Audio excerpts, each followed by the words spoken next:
Zone এখান থেকে touch করে ফেলতে পারে, তার কাছে কোনো ফার্স্ট এইড থাকছে না। স্কাইফল ওদিকে নক বের করছেন, হিটম্যানের পক্ষ থেকে হালাল স্পোর্টসের এগেইনস্টে নক ফিনিশ কি করতে পারছেন কিনা সেটাই দেখার বিষয়।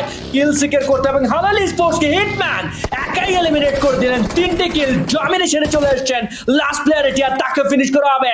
It's a 4 versus 2 situation. Chicken dinner FTW এর কাছে আসার সর্বোচ্চ সম্ভাবনা, কারণ একটা জায়গাতে স্ট্যাক দেখতে পাচ্ছি, হায়ার গ্রাউন্ড রয়েছে এফটিডব্লিউ এর কাছে।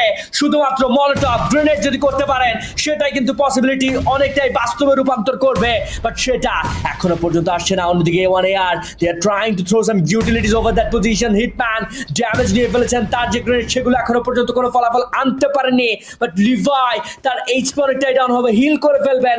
জোনটা কিন্তু কারো কাছেই থাকছে না, বাট হায়ার অল্টিটিউড যে অ্যাডভান্টেজ রয়েছে সেটা এবং যেই ম্যান পাওয়ার অ্যাডভান্টেজ রয়েছে সেটা ইজিলি চিকেন ডিনার এনে দিবে এফডব্লিউ কে। অবশ্যই ভিউয়ার্স, একদম কিন্তু এখান থেকে চিকেন ডিনার নেওয়ার সেই শেষ মুহূর্তে আমরা কিন্তু রয়েছি, but right now the situation it's getting Wars for the players.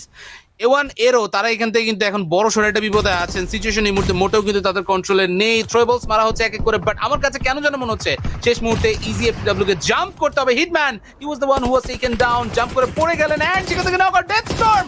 এই চান্সটাই কিন্তু কাজে লাগাতে হবে। It's 1v2 right now. Death স্টর্মের কাছে থ্রোবলস গুলো কোথায়?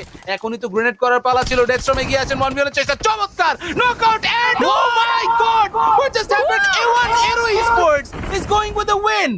Unbelievable stuff. এটা 0% চান্স ছিল and 0% luck, 100% belief নিয়ে they just won it.